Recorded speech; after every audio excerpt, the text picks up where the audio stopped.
Assalamu alaikum wa rahmatullahi wa barakatuh.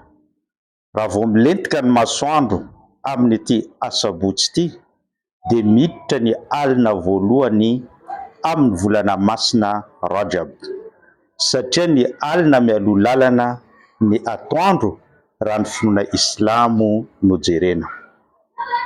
Midika izany fa raha ampitso antsika dia manomboka ny volana masina Rajab, volana manana ny maha-izy azy ary volana lehibe, ary maro ireo zavatra nitranga nandritran'izany volana masina Rajab tamin'ny tantaran'ny finoana Islamo.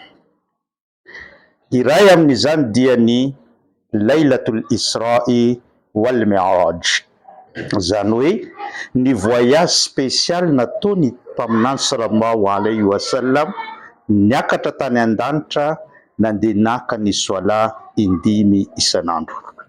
Manoloana an'izany dia voarara ny manao fahotana, manao tsindry hazo lena, manao tsinitsinina ny mpiarabelona, manao tsinitsinina ny namana, ny havana ary ny olona na dia tsy fantatrao aza.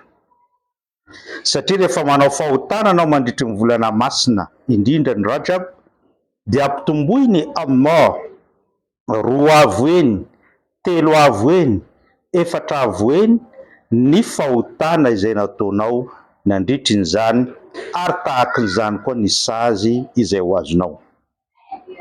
Fa kosa ny takiana amintsika dia mifehimbetsaka, manatanteraka asa soa, mamoaka soadaka, mamaky Qur'an, manao ireo karazana asa soa maro samihafa, satria ampitomboiny Allah 2, 3, 4 avo eny ihany koa ny asa soa izay ataontsika mandritran'izany volana Rajab izany.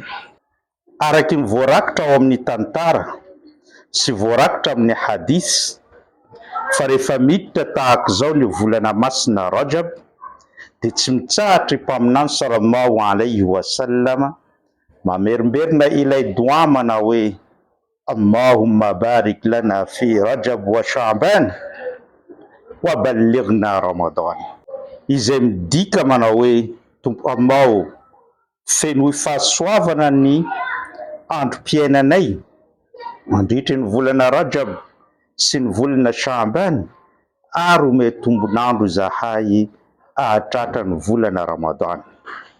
Ka ho antsika mpino Islam, averimbereno mandritra n'ity alina ity ny izany doa izany, ary ampitao any amin'ny hafa, ary aparitao amin'ny vady aman-janaka sy ireo havana mantsakaiza ity video ity, mba hitondra fampatsiahivana ho azy ireo fa ahazo valisoa ianao eo anatrehany Allah.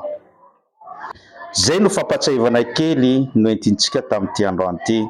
Wassalamu alaikum wa rahmatullahi wa barakatuh.